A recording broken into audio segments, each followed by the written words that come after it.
Hello प्यारे बच्चों, स्वागत है आपका एक्सेल लर्नर पर। जैसा कि प्यारे बच्चों, हम एक्सरसाइज 3E कंप्लीट कर चुके थे और 3F एक्सरसाइज में हम एंट्री कर चुके थे।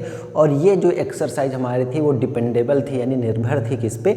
अभिकथनों पर। अभी तक क्या था, दो चर राशि वाले जो हमारे युग्म समीकरण थे तो उनको हम प्रतिस्थापन या विलोपन विधि से हम हल कर लेते थे। तो उनके हम अज्ञात राशि जो हमारे पास एक्स वाई जिस रूप में चर राशियाँ थीं उनके हम मान ज्ञात कर लेते थे। लेकिन अब क्या था कि अभिकथन परिभाषित रूप में लिखे हुए क्वेश्चंस थे, उनको हम पहले युग्म समीकरण के रूप में बनाएंगे और फिर उनको हल करके उसका अभीष्ट उत्तर प्राप्त करेंगे। जैसा कि हम पिछली क्लास में आपने सीखा कि अभिकथनों पर आधारित किस प्रकार के क्वेश्चंस हो सकते हैं, तो उसी कड़ी में हम आगे बढ़ते हुए अभी अभिकथन ही चलेंगे हमारे इस चैप्टर में। फिर आगे देखेंगे अभिकथन है कि मिसलेनियस है, क्या होने वाला है। लेकिन जो हमारी ये 3F एक्सरसाइज ये पूरी तरीके से डिपेंडेबल है अभिकथनों पर। और मैंने आपको प्यारे बच्चों पहले ही आपको अच्छी तरीके से समझा दिया था कि आपको अभिकथनों पर क्या है कि इसमें दो वस्तुओं, व्यक्तियों या स्थानों के बीच की ही बात करेगा, क्योंकि हम पढ़ क्या रहे हैं, दो चरों वाले रैखिक युग्म समीकरण। तो हम समझ जाएंगे वहाँ पर कि हमारे बीच जो बात हो रही है वो कहीं ना कहीं दो चर वाले रैखिक युग्म समीकरण की ओर ही हमको संकेत कर रहा है। तो प्यारे बच्चों, उसी कड़ी में हम बढ़ते हैं और बिना किसी लेट के चलिए एक्सरसाइज स्टार्ट करते हैं। और जैसा कि प्यारे बच्चों हम लोग कर लिए थे क्वेश्चन नंबर शायद 8 तक कर लिए थे, साइकिल और पैदल वाला। ठीक है प्यारे बच्चों, तो उसी क्रम में हम आगे बढ़ते हैं। 9 नंबर प्यारे बच्चों, अजीत और अमित फिर दो आ गए व्यक्ति। तो उसमें कह रहा है कि 30 किलोमीटर चलने में अजीत को अमित से 2 घंटे समय अधिक लगता है। यदि अजीत अपनी चाल दोगुनी कर दे तो उसे अमित से 1 घंटा कम समय लगेगा। उसकी चाल ज्ञात कीजिए। प्यारे बच्चों, 8 नंबर क्वेश्चंस में मैंने आपको बता दिया था कि चाल बराबर दूरी बटे समय होता है। दूरी कहे तो चाल गुणे समय और समय कहे तो दूरी बटे चाल होता है। तो आप इसको कीजिएगा। हम आपको 10 नंबर बता रहे हैं। 10 बताने का रीज़न, अगर 9 नंबर आपसे नहीं हो पा रहा है तो आप हमसे कमेंट बॉक्स के माध्यम से आप पूछ सकते हैं, उसका सल्यूशन नेक्स्ट क्लास में करा दिया जाएगा। लेकिन उतना वो ये टफ नहीं है क्योंकि आप 8 नंबर में वो सीख चुके हैं। 10 नंबर है रीतु, एक लड़की है। धारा के अनुकूल, धारा क्या होती प्यारे बच्चों? किसी नदी में वो बात कह रहा है, नदी की, तभी धारा के अनुकूल। अनुकूल का मतलब ये है कि धारा का प्रवाह जिस ओर हो उसी ओर हम बढ़ रहे हैं। तो क्या होता है उस कंडीशन में, जैसे आपने कभी कभी प्यारे बच्चों मैं आपको याद दिला दूं कि जब हवाएं तेज चलती हैं, आप रोड पे बाइक से या आप साइकिल से जा रहे हैं, तो अगर आपके पीछे से हवा आ रही है तो आप उस समय क्या महसूस करते हैं? उस समय आप ये महसूस करते हैं कि हमको वहाँ पे कम ऊर्जा लगानी पड़ रही है। ठीक है, कम हमारी शक्ति का क्षय हो रहा है, क्योंकि हमको कहीं ना कहीं पीछे से हवा का एक जो प्रवाह है वो हमको कहीं ना कहीं आगे की ओर बढ़ाता हुआ चल रहा है।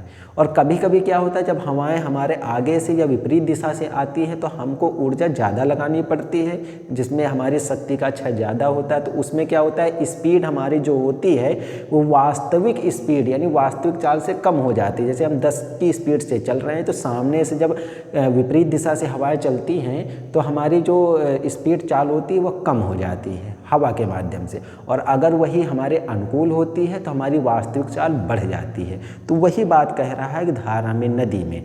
तो अगर प्रवाह की दिशा में चलेंगे तो उसको प्यारे बच्चों बोलते हैं अनुकूल दिशा।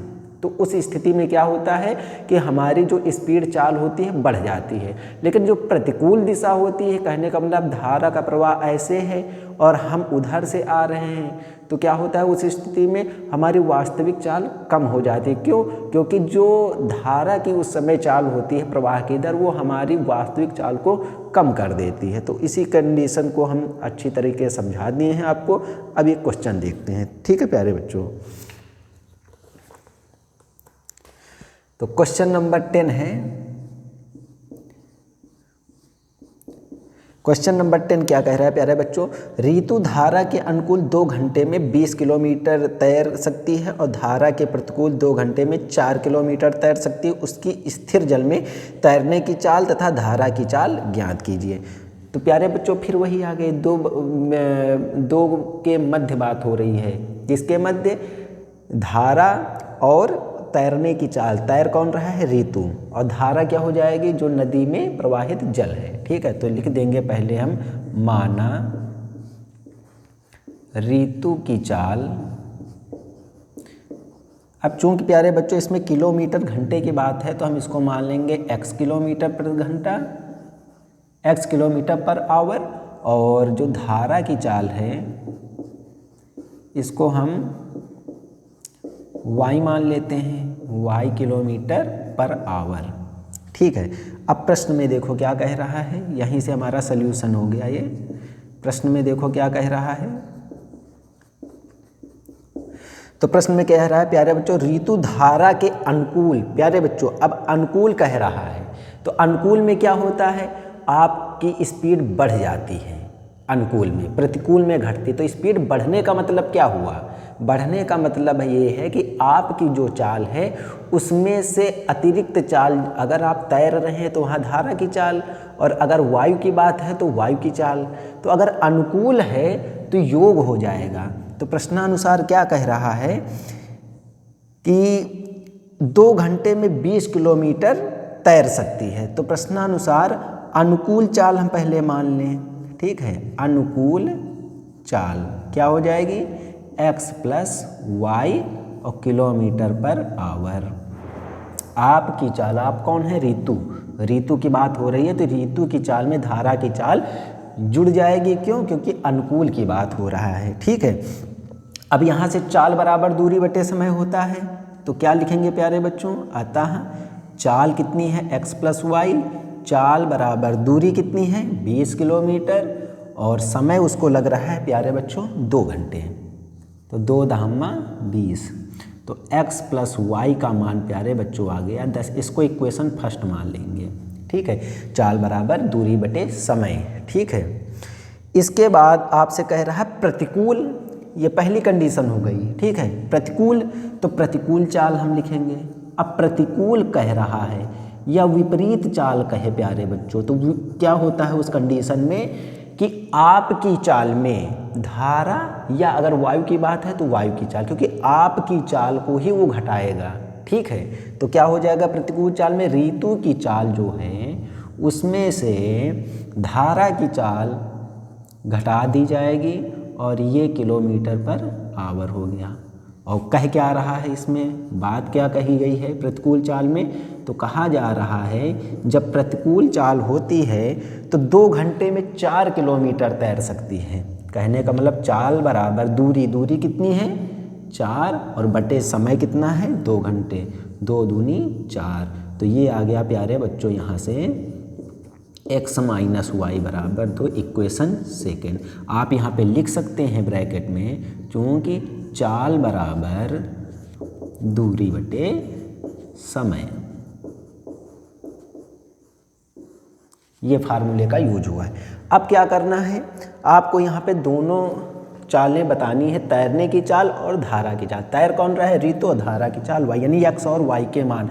आप इसको नीचे नोट डाउन करेंगे, मैं आपको यहाँ बता दे रहा हूँ। ठीक है, समीकरण 1 व 2 से, समीकरण 1 व 2 से क्या हो जाएगा, x + y बराबर 10 और x - y बराबर 2 जोड़ लेंगे विलोपन विधि से, +y - y कट गया, 2x बराबर 10 2 12, ये गुणा में है भाग में जाएगा, 2 छक्के 12, तो x बराबर 6। और यहाँ से हम क्या लिखेंगे, x किसको माना था, ऋतु, तो ऋतु की चाल, ऋतु की चाल x मानी थी, कितनी आ गई 6 किलोमीटर पर आवर। उसके बाद धारा की चाल कह रहा है तो x का मान चाहे समीकरण 1 में रखो चाहे 2 में, तो यहाँ पे रख दें, क्यों, क्योंकि ये प्लस का y है। ठीक है, तो x बराबर 6 समीकरण 1 में रख दें।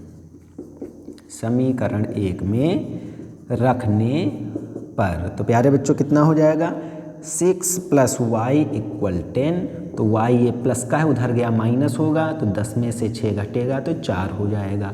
तो यहाँ से क्या हो जाएगा प्यारे बच्चों, धारा की चाल, धारा की चाल y कितना हो जाएगा 4 किलोमीटर पर आवर। तो प्यारे बच्चों ये हो गया। आशा करता हूँ आपको समझ में आया होगा। फिर से मैं समझा देता हूँ कि अनुकूल की जब बात होती है तो आपकी चाल में जिसकी बात हो रही है, अगर आप नदी में हैं, तैर रहे हैं, तो नदी की चाल या धारा की चाल उसको बोलते हैं। तो धारा की चाल अगर अनुकूल है तो योग कर देंगे, प्रतिकूल होगा तो आपकी चाल उस स्पीड में क्या होगी, कम होगी ना, प्रतिकूल में तो आपकी चाल में धारा की चाल घटा दी जाएगी। बस इतना ही अंतर है।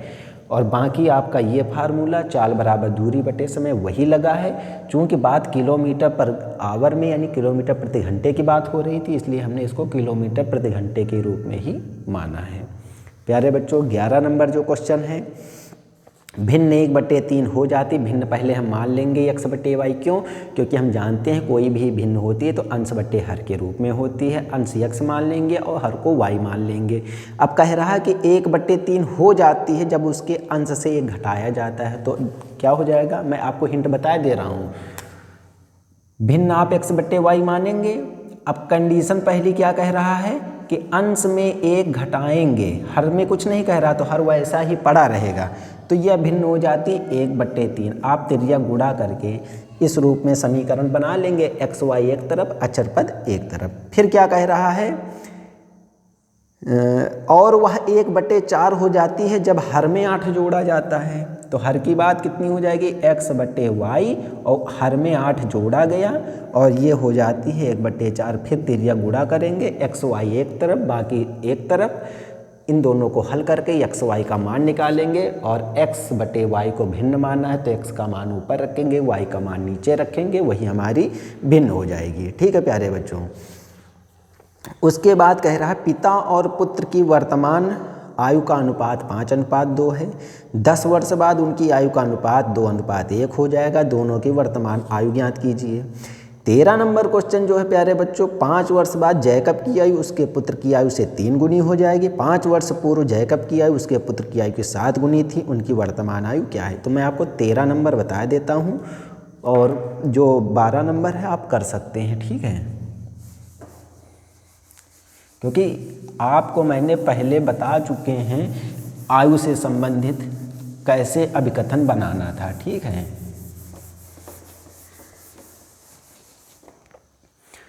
तो ये क्वेश्चन नंबर आपका मैं 13 बता रहा हूँ।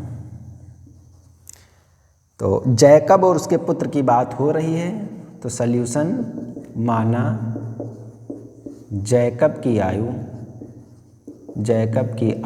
अब प्यारे बच्चों इसमें वर्ष की बात कह रहा है तो x वर्ष मान लेंगे और जैकब के पुत्र की आयु इसको हम मान लेंगे y ईयर्स या y वर्ष। ठीक है, अब प्रश्न में क्या कह रहा है देखते हैं।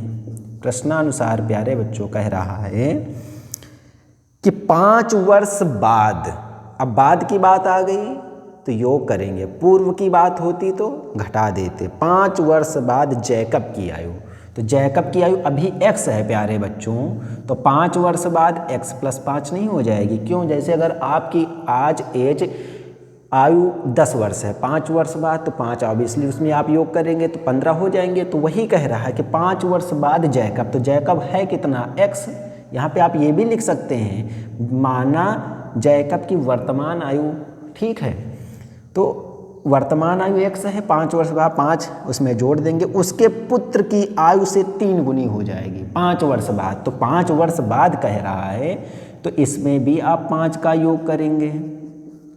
अब 3 गुना कौन हो जाता है, ये हो जाता है, लेकिन बराबर करेंगे तो इसको 3 से गुणा कर देंगे। फिर वही काम, अचर पद एक तरफ, चर राशियाँ एक तरफ। तो x + 5 बराबर 3y + 3 × 5 = 15।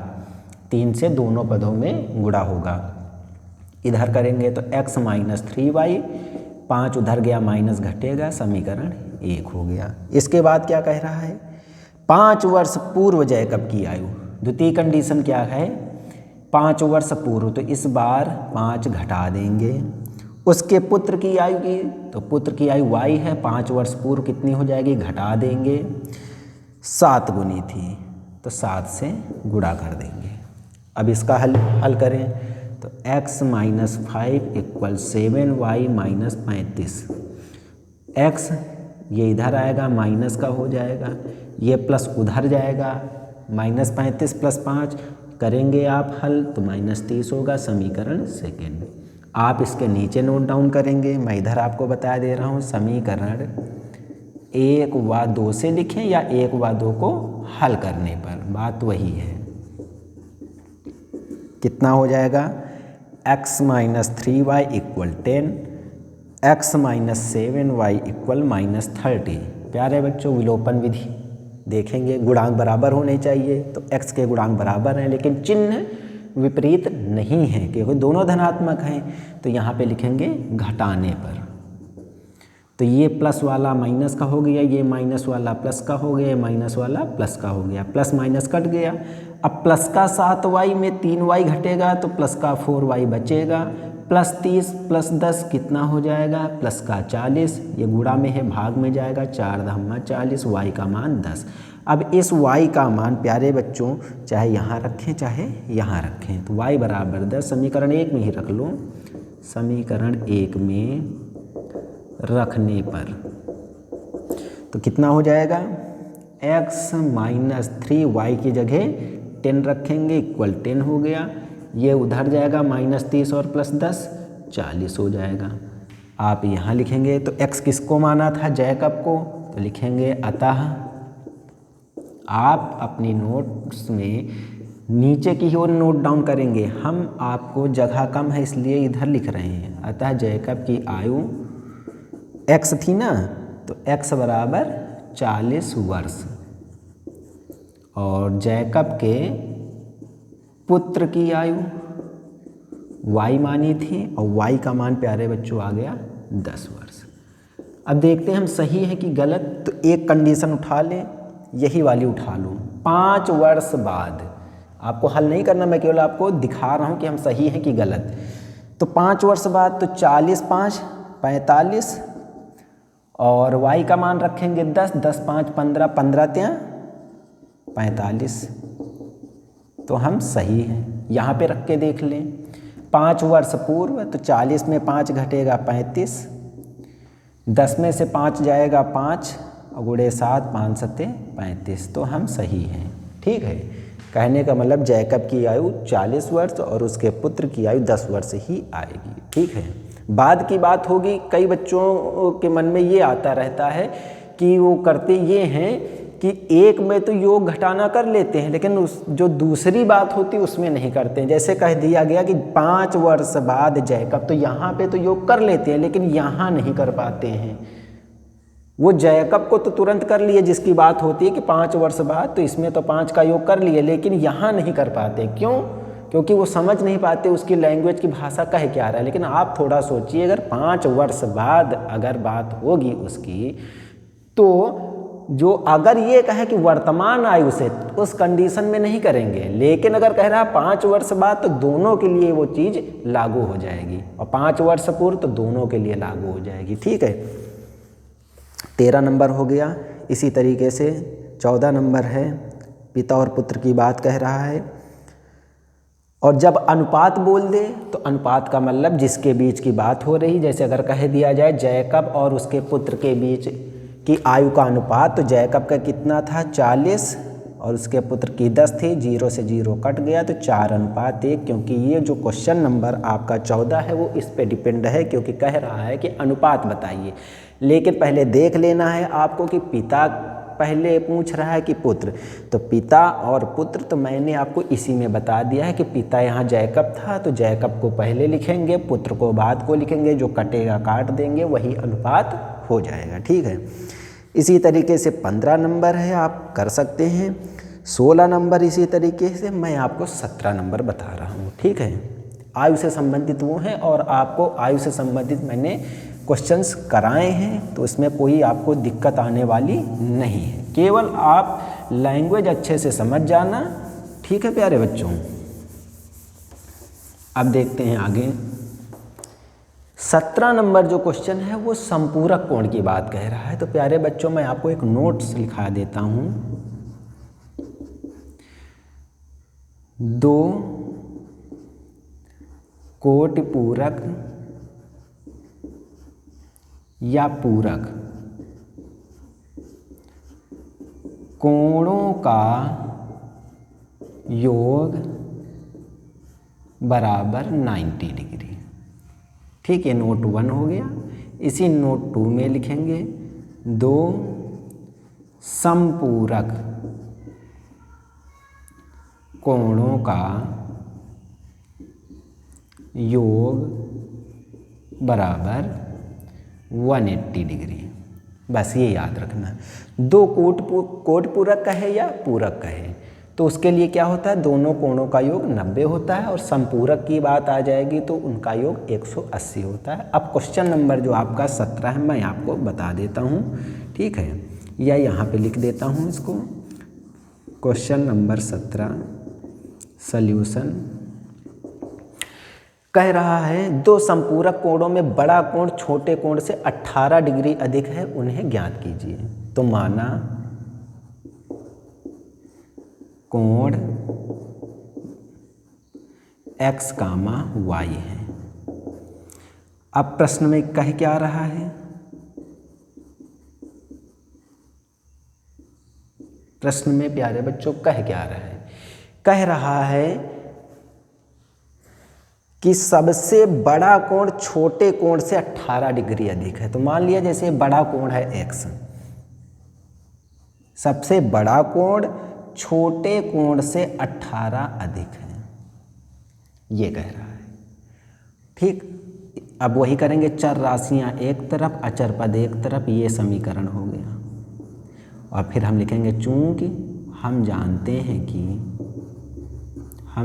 हैं कि दो संपूरक कोणों का योग, दो संपूरक कोणों का योग बराबर 180 या 180 डिग्री। तो x प्लस वाई बराबर 180 समीकरण सेकेंड। इन दोनों को आप हल करेंगे प्यारे बच्चों। जैसे ही हल करेंगे तो क्या हो जाएगा, मैं डायरेक्ट बता दूं, हल करके देखो, y कटेगा, x 2x, ये जुड़ेगा 198, तो 2x बराबर 198 होगा, ये गुणा में गया भाग में, तो दूनी 18 1 बचेगा और दूनी 18 99 बचेगा। x का मान 99 यहाँ पे रखें तो घटाएंगे उधर, तो प्यारे बच्चों y का मान 81 आ जाएगा। देख रहे हैं, हल कर सकते हैं, ठीक। प्रतिस्थापन से अगर आप हल करना चाहें तो डायरेक्ट मैं आपको बता दूं, प्रतिस्थापन में क्या होगा, देखो ये तो बना दिया हमने विलोपन से। अगर आप चाहें तो डायरेक्ट, क्योंकि उसमें कह रहा है तो वहाँ दो कोण, ये अथवा मैं आपको बता दे रहा हूँ, यहाँ पे लिख देंगे प्रश्नानुसार माना कोण। प्रश्नानुसार माना कोण क्या मानेंगे, एक को यक्ष माना है तो क्या कह रहा है, बड़ा कोण छोटे कोण से 18 डिग्री अधिक है। अगर हम इसको छोटा मान लें तो बड़ा कोण कितना हो जाएगा, x प्लस 18। अब क्या है, दोनों का योग 180 होता है, तो x प्लस 18 बराबर 180। अब x से x 2x हो गया, 180 उधर गया, 18 प्लस का उधर गया, 2x बराबर इसको घटाएंगे तो 162 बचेगा प्यारे बच्चों।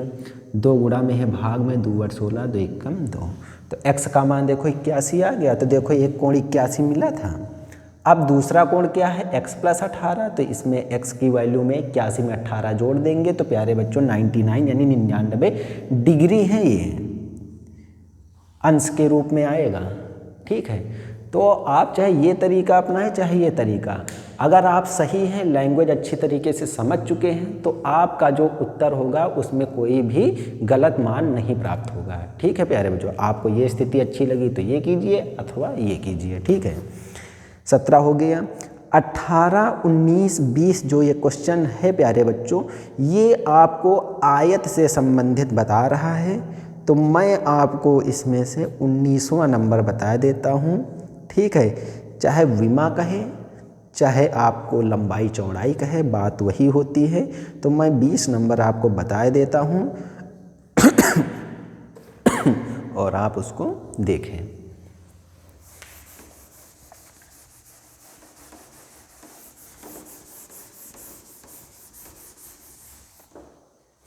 तो पहले आयत से संबंधित चीज़ें मैंने कुछ लिखवाई थी पहले, लेकिन मैं आपको यहाँ पे डायरेक्ट नोट में लिखवा देता हूँ।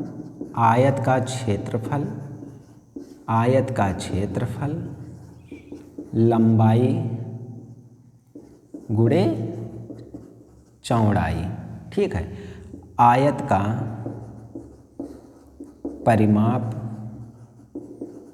क्या होता है 2 लंबाई धन चौड़ाई। बात अभी यहाँ पे 2 की ही है, क्यों?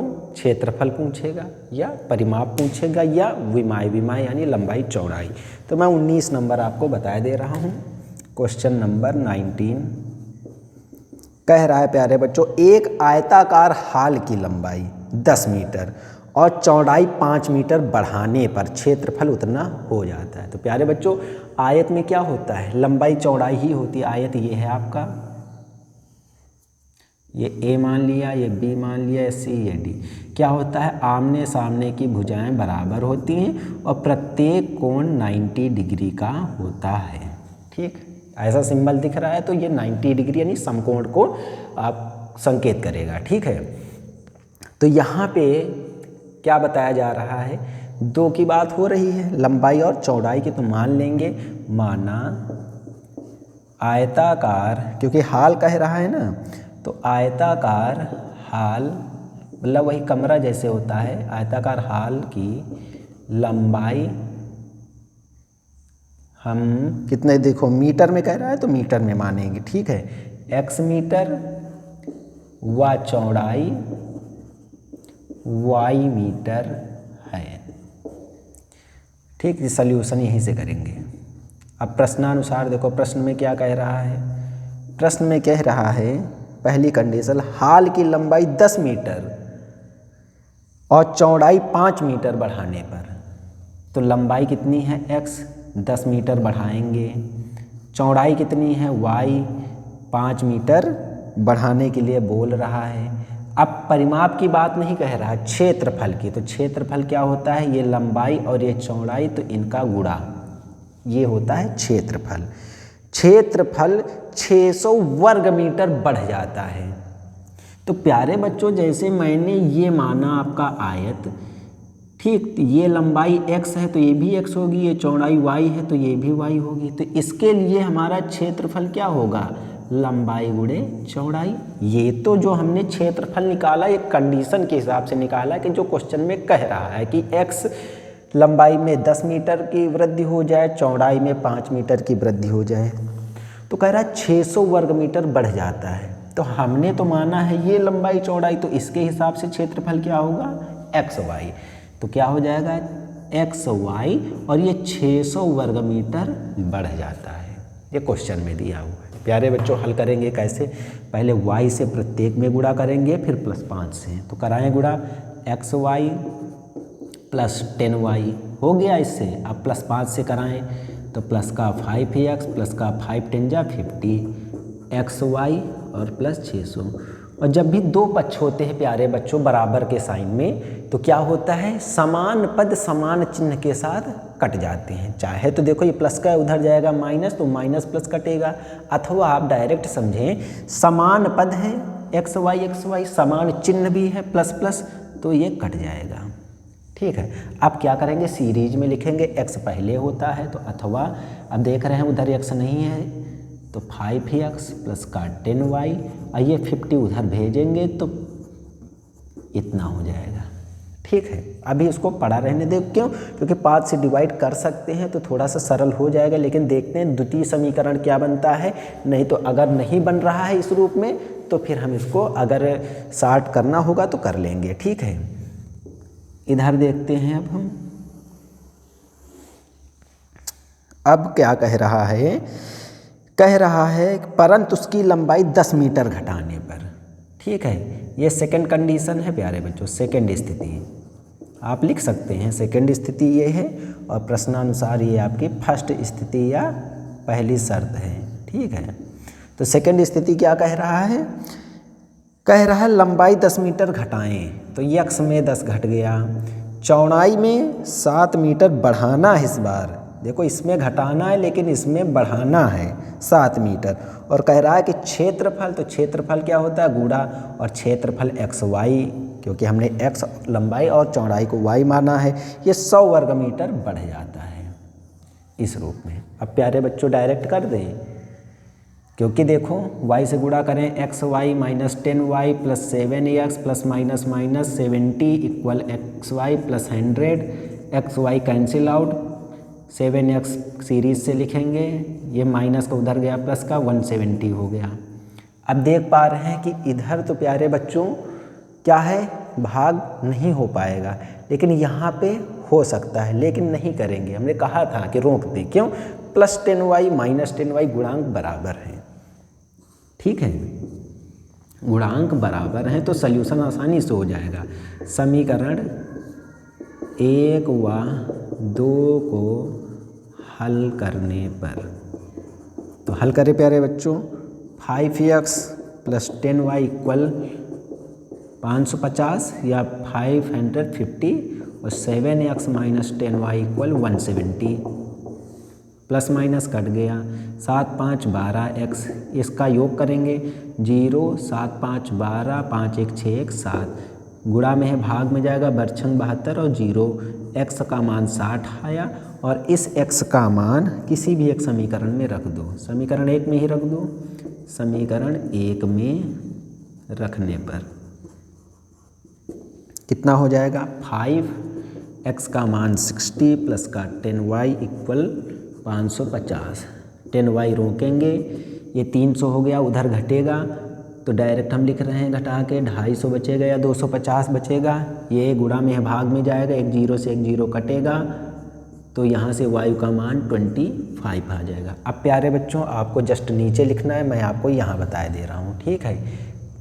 तो लंबाई, अतः लंबाई x कितनी निकली, x का मान 60 और मीटर था तो मीटर हो जाएगा, और चौड़ाई y मानी थी और y का मान 25 मीटर आ गया। अब हम सही हैं कि गलत, तो ये कंडीशन देख लें, x में 10 जोड़ो तो 60 10 70 गुणा 25 में 5 जोड़ो 30 इक्वल एक्स वाई, तो एक्स वाई यही है 60 गुणा 25 और 600 बढ़ जाता है। देखते हैं प्यारे बच्चों, डबल जीरो हो गया और 3 सत्ते 21 हो गया, 0 25 छक्का 150 और प्लस 600 योग करेंगे, 15 6 2100 आ जाएगा, तो हम सही हैं, ठीक है प्यारे बच्चों। अब प्यारे बच्चों इसमें केवल कह रहा था लंबाई और चौड़ाई ही बताइए, अगर क्षेत्रफल की बात होती तो क्षेत्रफल क्या होता है, एक्स वाई, तो एक्स वाई का मतलब अगर यहाँ बोल देता जैसे कि क्षेत्रफल, तो क्षेत्रफल हम क्या लिखते हैं, एक्स वाई, क्योंकि क्षेत्रफल है लंबाई गुणे चौड़ाई और इनका आपस में गुणा कर देते हैं, तो 0 और 25 छक्का 150, और जब क्षेत्रफल की बात आती है प्यारे बच्चों तो वर्ग मीटर लगता है, आयतन पढ़ेंगे तो घन मीटर लगेगा, लेकिन अगर यूनिट या इकाई का मान मीटर है तो नहीं, तो जो यूनिट इकाई होगी उस पर वही घात लगाएंगे, क्षेत्रफल होगा तो घात 2, आयतन होगा तो घात 3, और विमाएँ पूछेगा तो ज्यों का त्यों जिस यूनिट में होगा, सेंटीमीटर मीटर फुट जो भी हो वैसे लिख देते हैं, ठीक है प्यारे बच्चों। तो आशा करता हूँ आपको आज की क्लास पसंद आई होगी और कुछ नई चीज़ें आपको समझने में भी आई होंगी, और जो इस पे 1-2 क्वेश्चन अगर रह रहे हैं तो मैं आपको नेक्स्ट क्लास में करा दूंगा, नहीं तो आपकी क्लास लंबी हो जाती है। और इसी आशा और पूर्ण विश्वास के साथ मैं आपको फिर से ये विश्वास दिलाना चाहता हूँ कि आप किसी भी भ्रम को मत पालिए, चीज़ों को समझते हुए चलिए, अपनी पढ़ाई कंटिन्यू बनाए रखिए, ठीक है, और भाषा को कठिन ना समझें, भाषा क्या है, केवल समझने की चीज़ है, बस आप समझ जाएंगे तो इसी अकॉर्डिंग आप क्वेश्चन को कर पाएंगे। तो इसी आशापूर्ण विश्वास के साथ आज मैं आपकी इस क्लास को समाप्त करता हूँ। चलिए ठीक है प्यारे बच्चों, स्वस्थ रहिए, मस्त रहिए, जय हिंद, जय भारत, थैंक यू प्यारे बच्चों।